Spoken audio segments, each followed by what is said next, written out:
wheat growing regions for the Roman Empire. And you look at that EU neighborhood friendly policy, or some terms similar to that, an EU neighborhood friend policy. They're going to occupy all of North Africa, from Morocco to Tunisia to Algeria and everything in between.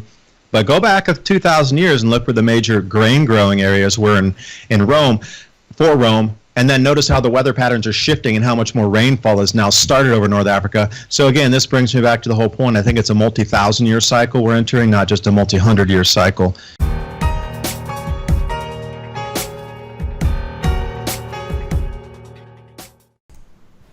Hello, good evening. As promised, here we are again on Outside the Box. I'm Jason Liosatos. My guest this evening is David DuByne.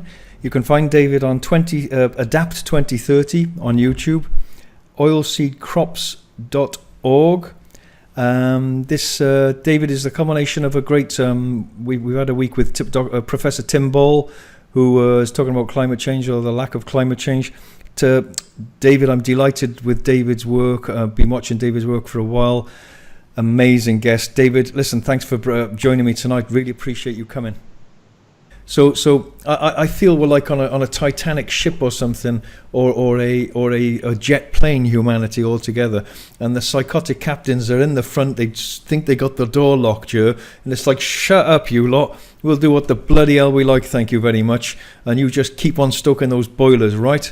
But it seems like now it's almost the joystick's got to be wrestled off these psychos, and people have got to take manual override over this automatic pilot thing, which has got a momentum. It's got a hell of a momentum, this thing, and it's sort of got a sort of power of its own. It keeps going. It's like look at Brexit and look at the government here. It's all falling apart. They're all bickering amongst themselves.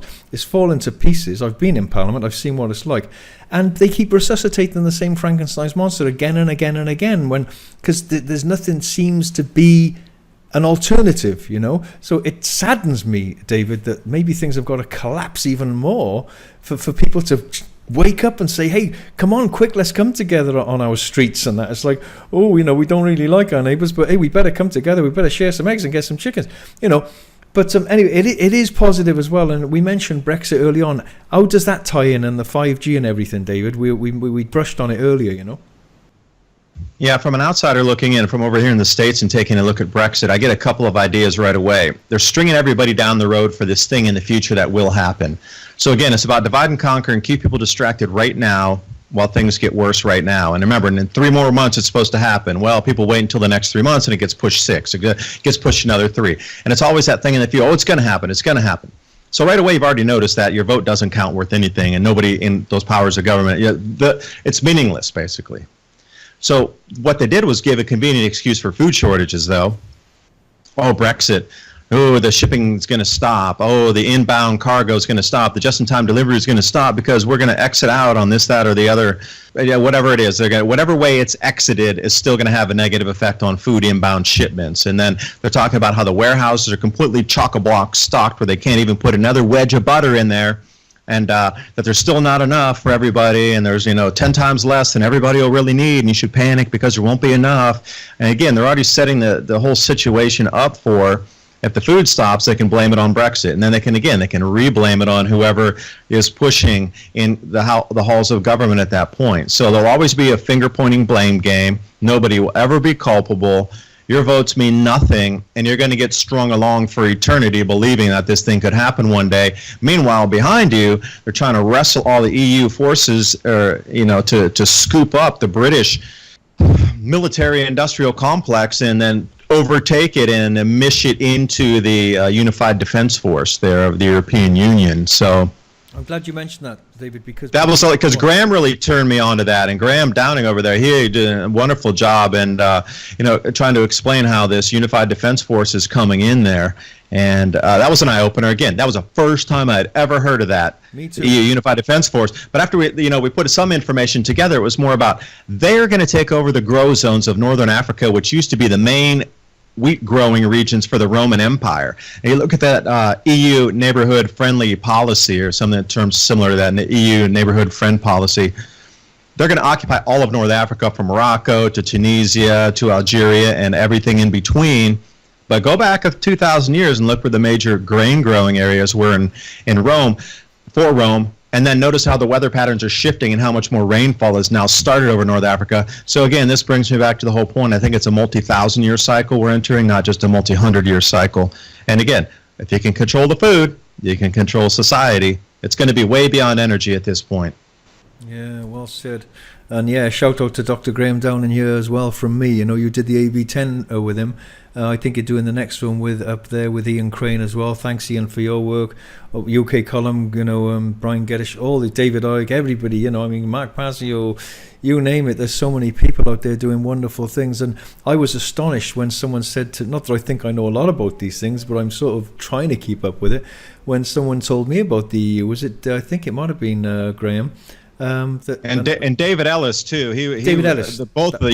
David Ellis and Graham both. They talked about the EU Unified Defence Force and how British forces were going to lose there was going to be no more British Navy, no more British Army. It was just going to unify under one Unified Defence Force controlled by the EU, and everybody else was beholden to whatever the EU said. Your British boys, they go die in North Africa. You got nothing to say. It's the EU Unified Defence Force, and that's what they were so angry about, is the loss of any type of a division within the military.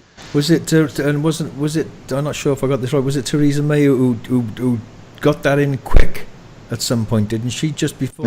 Graham and David would know far more than myself about that. They're the experts. I learned from them. I just put in the North Africa grain girl part, which makes sense, that was the greatest thing about the conference. See, I didn't know about the EU Unified Defence Force, and they didn't know about the grain growing areas coming on in North Africa. But once we saw each other's information, it made a much bigger, wider puzzle. So if you're going to go down there and you need to control the North African grain growing areas, you want to get the resistance forces out of there. And now we got this unchecked immigration where all the men from these areas are, coming across in boats into Europe and other destinations across the planet.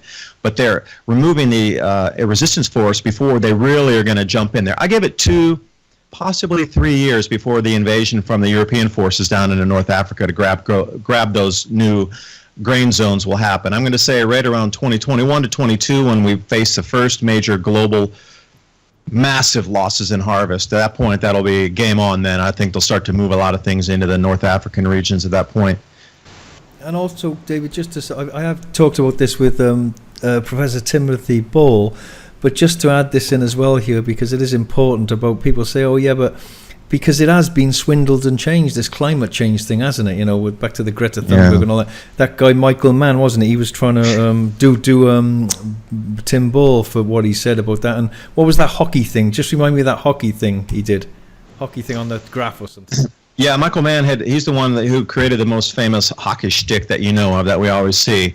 Well, he was challenged. Because most people don't know about that hockey stick, David, Yeah, right. Well, that was challenged. So they wrote a couple blog posts, and Mark Stein also was sued by Michael Mann because he said a 60-word blog post about this hockey stick's ridiculous. You can't even prove where he got it. So he's like, that's whatever over there, some kind of tort in the European court systems there. So he was trying to sue 2 different people, Dr. Ball and then Mark Stein, on their statements about his hockey stick being fraudulent. And when it came to court, he's like, I'm not going to release the information on my data on how I created the hockey stick. So both cases were dismissed, and Michael Mann had to pick up all the legal fees for both court cases, but he never had to release the information. So see, they thought they could stonewall everybody and put the thumb screws on and just get everybody cateau because they thought they had so much power. So right there, that was a break in the armor that you knew, and already that was it. I think if you're talking about Humpty Dumpty right here, that was a Humpty Dumpty moment, or what was that little boy that stuck his finger in the dike there? That kind of moment has just happened in the climate debate. And I think the last trump card they had was that girl that they put up there with the pigtails to try to tell everybody and lecture us as 16-year-old trying to lecture adults who on how we're supposed to live our lives, etc., who has no real life experience. But the MO is exactly the same. Look in China on how they ushered in with the Cultural Revolution on all these talking points, and it's very similar to the Cultural Revolution. If you really want to put a one-to-one relationship, look how this just these last couple weeks, how this whole fervor of one little girl talking to us on how we're supposed to behave and how they ushered in the Cultural Revolution in China, very similar, almost the same, ridiculously, scarily, eerily similar is what I'm going to say there. But if that's the last, I think this is the last trump card, because now when we come into the harvest seasons, we got all these crazy snows and freezes happening all over the northern hemisphere. I think that was it. That was the last kind of ace trump card they put out there, so you can't speak back against it, because the person they chose was so carefully chosen. There was all these things that now you can't even mention, question, or comment, talk back, say it was a bad idea, because now you get checked all these 16 boxes of something that you're not allowed to talk about. And as soon as you question it, you're kicked off Twitter. You're kicked off, how dare you harass? Well, I'd ask the question like, where'd you get your data from? Well, you're harassing a child. Where'd you get your data from? That's considered harassment now. Just such a simple question. Where'd you get your data from? That's now considered harassment. That's insane. So they so carefully chose the perfect straw person up there, a straw girl, if you want to call her that. So she ticked all the boxes, so you can't ever ask a question because it's deemed immoral to ask these questions. So this is it. There's nothing left for the IPCC to put out there. That thing, this girl has run her course pretty much, and now what's left is going to be the reality of where our crops are going and how our weather's going to behave from this point forward. That was it. That's the end. So you've seen the entire culmination for the beginning of global warming through the three name changes of extreme weather, climate change, and now whatever, I forget the newest one, they just changed it again, up until the final Michael Mann hockey stick getting blown apart in the courts, and then this girl out here blasting her rhetoric, screaming, crying, and whatever she's doing, and that's the end of it. Game over. So now it's done. So they've rested their case pretty much, and now we're going to let nature take over, and then the rest of us are going to adapt to the real world outside.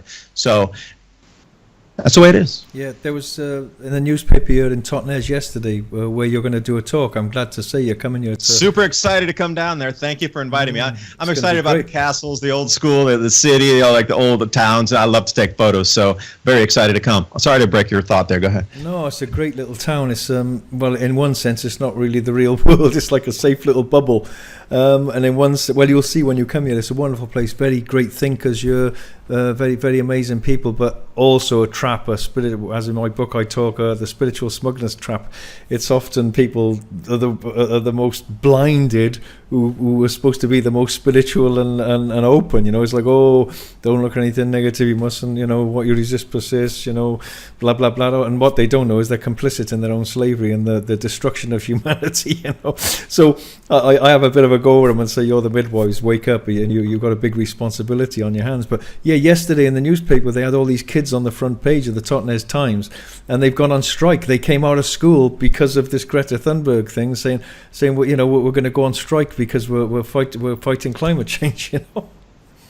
Certificate of authenticity. Whatever interview you did with Dr. Tim Ball, that was a real one. So whenever you see that Wikipedia article under it, that is for sure so true information that they're terrified that it gets out, that they have to put something counter in there to let the lemmings think, oh, well, Wikipedia said it's this, and this guy over here doing his video said it's that. I'm going to believe Wikipedia. Because you wouldn't believe the amount of people that believe Wikipedia is like a real source, and it's totally organic, and everybody can put whatever they want up there, and it's the world's encyclopedia.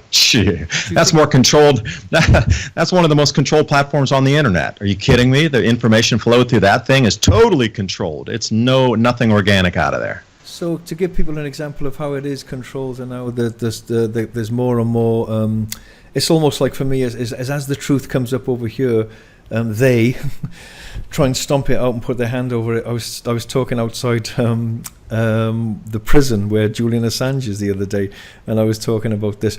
They put their hand over it, and then it springs up somewhere else. They put their hand over it, it springs. So they're going like this all the time everywhere.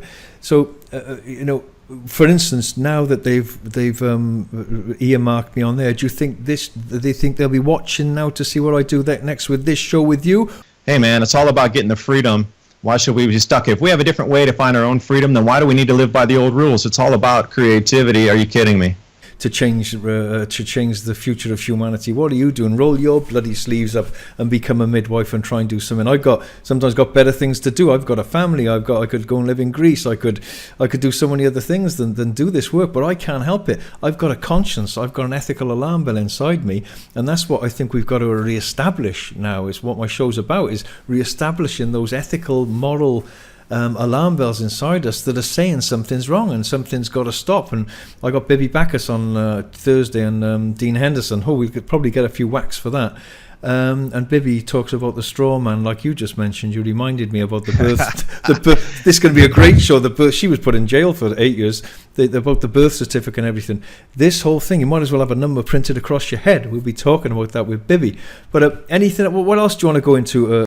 Well, The prices of the crops that are going to be, again, keep your eye on the crop yields this year that are coming out. And I really, if you can do anything as a service to yourself, take a look at what the numbers are that the government forecasts are coming out comparatively to what they're going to get for yields out of the real fields that are coming out, because we're looking, again, at something between 20 and 30% lower from what they originally said would be available for our foods compared to what's coming out now. And it keeps getting lower and lower and lower. For example, in the United States here, they gave us these per acre bushel yields, and it's already something like 38 to 58 bushels lower than what they said. And you got to get, this is the kicker here. These are the crops that got in on time, and they were supposed to be the best, highest quality yielding crops are that far below. So they haven't even gotten yet to the point where it was so late, the latest planting ever recorded in America. Those crops aren't even ready to harvest, and they won't be. And now we got 2 Arctic fronts coming down, the blizzard sweeping across. We got another, how do you call it, like a bomb cyclone coming through the next 2 weeks. And I think our crops in America are done at this point. So whatever's harvested to now is pretty much going to be it, because nothing else is going to be able to mature, because the cooler conditions already in the western part of the country in Canada. It's too cold for anything to keep growing. It's down in the 50s and 40s, frosts in many areas, full-on freezes in others. So do yourself a service. Take a look at what the government has put out in terms of crop yield numbers, and then take a look at what's coming out at the real numbers at the end of the year, because next year it's going to be worse, because these growing seasons are going to continue to shrink. And if this winter is anywhere close to what is predicted by not only the Old Farmer's Almanac, but by the solar cycles, we're going to get this double whammy. And then the third thing, the wild card here, is all this volcanic ash and aerosol up in the atmosphere from these 5 stratospheric eruptions since the beginning of the year. Now that's why that'll explain a lot of these purple skies that we're seeing across the planet at the moment. So we've got 3 things indicating cooling. 3. And if that is, then the growing season next year will be shorter than it is this year. So if you take about that, and if you get a good peg on how far off the crop forecasters were for the governments to stabilize markets compared to what the real yields are, then going next year, if it's even later planting and earlier freezes, you can get a good indication on how much the food prices are going to increase at the end of the year. So just keep a little journal somewhere. So how much is your food now versus how much at harvest season? How much did it increase? Because then next year we're going to look at the exact same thing or exponentially higher prices, because there'll be even less food available. And we're talking about fruits and vegetables. You can dissect your journal into different ways. Look at the fruits, especially across Europe. Massive losses this year. The wine crops, the vineyards, terrible this year, especially in France and Austria. And then you take a look at the wheat. And I would like to ask you a couple questions about the floods here while we have a couple minutes, because I'm reading about all these massive floods happening in the UK right now where their wheat harvest is done. Like, you can't even harvest. It's too wet for the machines to get in the fields. And it's been so much rain that the actual, the kernels inside the drying heads have started sprouting on the plants before they had a chance to get to harvest it. So the UK wheat harvest is kind of done. The wheat quality globally is terrible. The corn is just beyond scrappy, if you want to call it. USDA calls it scrappy emergence, so I'll use the word scrappy corn, and then just low yields. So if it's going to, and then the last thing too, it's just a nightmare in slow motion train wreck. Australia became a wheat importer this year because they can't grow enough. Now they're expected to go 3 or 4 more years in this drought, which would make Australia even less viable next year, but even less viable the next year. So they're going to be a total wheat importer, more and more imports on their end. And what about those countries that rely on Australian exports? I mean, all these knock-on effects as we're going across the planet with less and less and less. The mysterious drawdowns in all the global grain stocks, like whoosh, it just suddenly disappeared. What happened? Did a magic fairy come in there and put the magic wand on it and make tens of millions of tons disappear in a minute? Something's happening. It's like cooking the books to try to prevent panic on the markets or whatnot. But back to my long rant here. Can you tell me, Jason, about what are you seeing with the rains over in the UK now? Is it really like crazy rains as we're seeing on some of these news outlets and stories, or is it just being overblown because there's more coverage of people with more cameras? Well, the funny thing was, it was pelting down with rain like mad, And but there's not. It's like this big thing. There's a hurricane coming in now. You know, someone came in and told me. Yeah, I saw that one. Yeah, off the Azores. It's, oh my God, well, I'll have another bar of bloody chocolate then, you know. Someone bought me a bar of chocolate here this morning, and I felt a slight self-loathing when I stuffed the whole lot down like a big dog. Yeah, it's like typical of me. It's Did like, you taste it? Yeah, I did actually. I thought, hang on, slow down. Yeah, slow down. You're not tasting this stuff.